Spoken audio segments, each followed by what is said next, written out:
மனிதர்களுடைய வாழ்க்கையையும் அறத்தையும் நம்மால பிரிக்கவே முடியாது. யாருக்கும் எந்த தீங்கும் செய்யக்கூடாது. நம்ம நாடி வரவங்களுக்கு நம்ம கண்டிப்பா உதவி செய்யணும். எந்த உயிரையும் துன்புறுத்தக்கூடாது.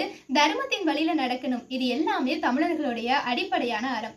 மனிதர்களை தாண்டி எல்லா உயிரினங்களையும் சமமாக மதிச்சவங்க தமிழர்கள். அதற்கு ஒரு சிறந்த எடுத்துக்காட்டு இருக்கு. என்னன்னு தெரியுமா?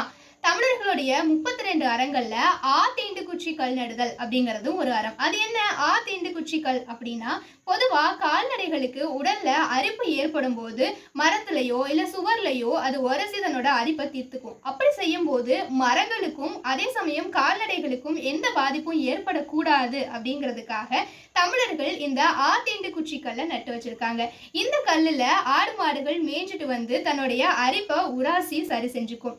இதற்கு தீண்டு குச்சி அப்படின்னும் மாத்தீண்டு துருக்கல் அப்படின்னும் சங்க இலக்கியங்கள் பெயர் சொல்லுது. இந்த கல்ல உறிஞ்சி கல் அப்படின்னு சொல்றாங்க.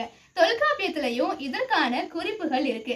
தமிழர்கள் மனிதர்களை தாண்டி எல்லா உயிரினங்களையும் சமமாக மதிச்சவங்க.